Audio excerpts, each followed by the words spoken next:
The first $100,000 is a bitch, but you gotta do it.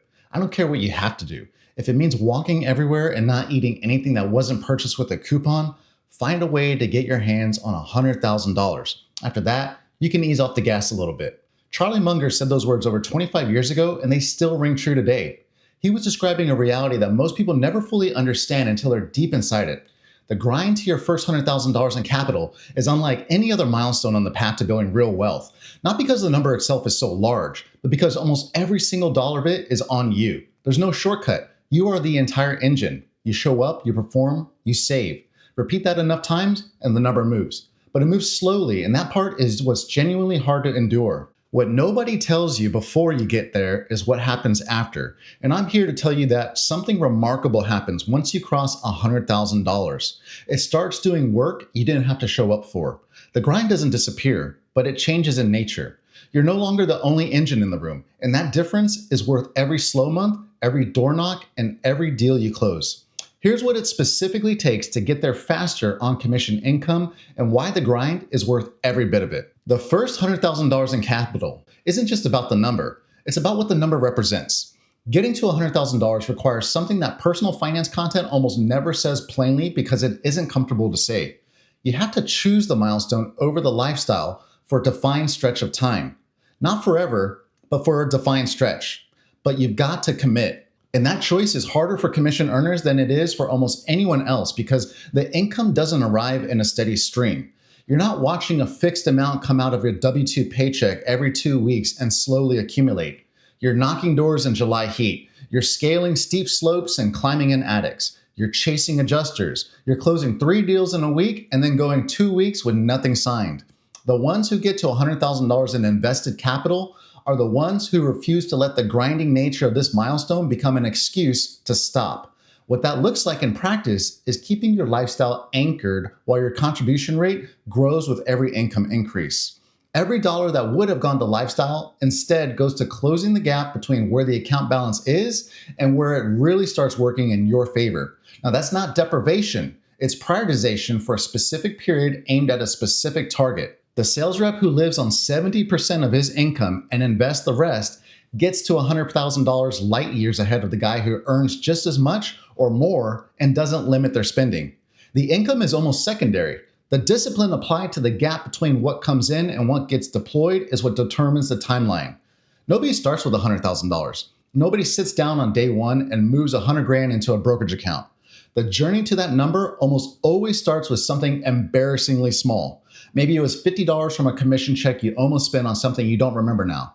Maybe it was a percentage of your commission check so small it felt pointless, but you did it anyway. Maybe it was the first time you moved money over to a savings account and you thought, let me just see what happens if I leave it there. That's where it starts for most people. A small act of self-restraint that nobody around you noticed. Then, somewhere in those early months, something shifted. You stopped thinking about that money as money you were waiting to spend. You started checking the balance not to see if it was enough to do something with, but just to see if it was still there, how it was growing week after week. At some point, the balance got large enough to cover a month of your fixed bills, then 2 months. And something happened in you that's hard to describe, but easy to recognize once it happened. The account stopped feeling like savings or lost opportunity and started feeling like security. You had given yourself a floor. And once you had a floor, the way you thought about every other financial decision changed. You made choices differently. That's when you become someone who pays themselves first. Not an overused cliche statement. As a practice, you have built slowly enough over many months that no longer required willpower because it's second nature at that point. The anxiety that had been running quietly underneath the feast or famine cycle got a little quieter, and then the balance kept growing, slowly, then a little faster. Eventually, the contributions accumulated and the interest started compounding on something that was becoming real. You hit $10,000, then $25,000, then $50,000. And somewhere along the way, something else changed. The goal that used to feel like the ceiling revealed itself to be a floor. What you once thought of as the finish line turned into a milestone marker on a longer road you hadn't originally planned to walk. When you hit the $100,000 in capital, you're not the same person who opened the account with your first $50. You built something, and in building it, you became someone else entirely. That identity The accumulator of wealth who consistently deploys capital rather than a pure consumer who spends what the month allows is the most valuable thing the $100,000 milestone produces. The money is almost secondary to the person you became along the way. This is why the milestone matters beyond the number. The number is real, and we'll get into it, but you have to be the kind of person who stays invested through the slow months, who keeps contributing even when the account feels irrelevant, and who resists the pull to treat the balance as a reserve for lifestyle decisions. That person is built during the grind. The $100,000 is simply the byproduct. Here's the crossover point where the math is worth paying attention to. Using long-term historical averages that the broad market has produced over many decades, here's what the numbers could look like when you have $100,000 in invested capital and you keep contributing consistently. In year one at $100,000, you're looking at roughly $9,000 to $10,000 in annual growth. That's not nothing, but at this point, you're probably contributing more than that through your own income. The money is working for you and it's helping, but you're still doing most of the work. By year 5, the picture starts to shift to something like this. That same $100,000 base with consistent contributions has grown to somewhere in the range of $160,000 to $175,000. The annual growth number is now running closer to $15,000 to $16,000 per year. The gap between your contributions and the market's contribution is narrowing. Year 10 is where it gets interesting.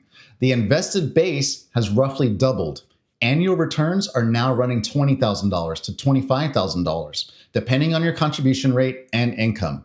For a commission earner putting in $1,500 to $2,000 a month, you're approaching the crossover point the moment when your annual returns start matching or exceeding your annual contributions. Year 20 is when the proof is solidified. Annual returns are running $30,000 to $40,000. The money is doing more work in a year than most people contribute in 2 or 3. A $100,000 base with consistent contributions over 30 years under historical long-term assumptions produces a portfolio in the range of $700,000 to over $1 million. The majority of that growth happened in the back half of the timeline, not the front. That's the compounding effect in action. The crossover point, where annual returns exceed annual contributions, is the specific moment the first $100,000 was building toward. Everything before that is you funding the engine. Everything after it, the engine starts funding itself. Getting to $100,000 in invested capital as fast as possible is the single most leveraged financial decision you can make. Before we get into the income side of the equation, be sure to hit subscribe because that's where I've witnessed the most commission earners stall out before they ever see compounding work. Before you can build your way to $100,000, you have to earn enough to have something meaningful left after expenses. For a commission earner in roofing sales, $100,000 in gross income should be the floor, not the goal. The question is whether your sales activity is structured and your lead generation plan is optimized to get you there consistently, not just in your best season. This is where most people go wrong. They know their best season and months. They know their annual gross if it was a good year. What they don't know is the specific activity number that produces the income they need on a reliable basis. And without that, there's nothing to invest because it relies on chance. The process of building your first $100,000 in investments starts with knowing exactly what income target you need to produce a meaningful savings rate. At $80,000 in gross income with a 10% savings rate, you're putting away $8,000 a year. At $120,000 with a 15% savings rate, you're at $18,000 a year. At $150,000 with a 20% savings rate, you're at $30,000 a year. The income level and the savings rate together determine how fast you get to the crossover point. You can accelerate either one, but limitless earning potential is the lever commission earners have that people with a steady paycheck don't. It's your superpower. But with great power comes great responsibility. Here's what a real income forecast looks like for a roofing sales rep trying to build towards $100,000 in gross income. You need 4 numbers: your average deal size, your close rate, how many appointments you need at your close rate to hit your monthly income target, and how many leads you need to generate those appointments. If your average deal is $14,000 and your close rate is 22%, then you need roughly 32 appointments a month to close 7 deals and generate around $98,000 a year. That's not a vague goal. That's a weekly appointment target that you can stay laser focused on and can measure against. If you're running 6 appointments a week, you're on track. If you're running 4, you already know why the results look the way it did. Most guys never run this math, and that includes business owners. They work hard, they respond to leads, they have good months and slow months, and they have no framework for diagnosing problems because they're not tracking data. The guy who reviews his close rate, appointment volume, and income trajectory weekly catches problems early. The guy who checks his production numbers once a month at the sales meeting is always reacting to a problem that was visible weeks before it landed. This is the income planning side of building your first $100,000. You're not going to see this in traditional financial advice because your money management method is more like operating a business, and you have to treat it as such. Know your number. Know the activity required behind the number. Make it real and review it on a consistent cadence so you can make adjustments while they're still cheap. If you're not yet $100,000 in gross income and you want to build a foundation that shows you exactly what activity you need to get there, then get the free Feast Your Family Survival Guide that covers this in detail. It's the first step of the full Feast money management system, and it's the starting point for everything else I'm describing in this video. Get it for free today. Links in the description. Now, here's the next piece of the puzzle that connects the income plan to the investment account. Even if you're earning well and your commission income arrives on a set schedule, it doesn't arrive as a fixed amount. The crossover math I walked you through assumes consistent contributions.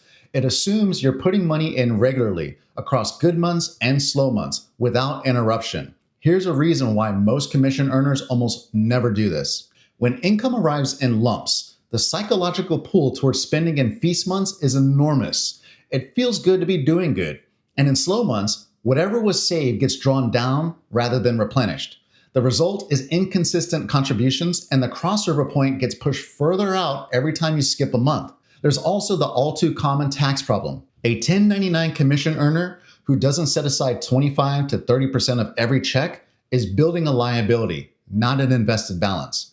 When tax season arrives and the bill is $18,000 that didn't get set aside, the investment account gets raided. The crossover point moves further away yet again. The fix is so simple that people want to overcomplicate it. You have to build a structure that removes the decision from the moment the money lands. You do this by making decisions in advance about where you want your money to go. Every commission check gets allocated the day it arrives, not when you get around to it. Same day.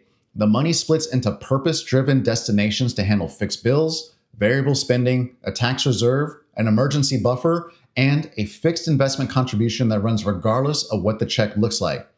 Pull 6 to 12 months of commission history. Line them up, smallest to largest, and take the middle number. That's your planning baseline.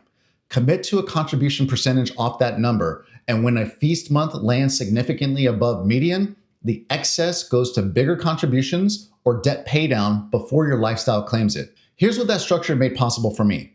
By running consistent allocations on my commission income and applying the same discipline to a debt I was already paying down, I paid off my home's $175,000 mortgage in 16 months. But that's not the same thing as money in the bank. My cash balance was $20,000 at that point. So I immediately switched gears after the payoff and routed that same allocation towards my savings and investment accounts. It didn't take much longer than a year to cross the $100,000 point. Your timeline will be different. Your income and your numbers are your own, but the mechanism is the same one that gets you to $100,000 faster than the guys who are earning more but have no structure between the check and the spending. The guy who earns $120,000 with this structure in place will cross $100,000 before the rep who earns $150,000 without it. The crossover point isn't a function of income. It's a function of how consistently you're feeding the engine. Hey, Rick Money Pros, if this breakdown changed how you're thinking about your investment balance and what it's actually doing for you, hit subscribe. I run these numbers every week for commission earners who are tired of achieving strong years with nothing to show for them. Drop in the comments below what your starting point is, even if it's zero. In the meantime, thanks for watching. I'll see you in the next one. And remember, you're one roof away.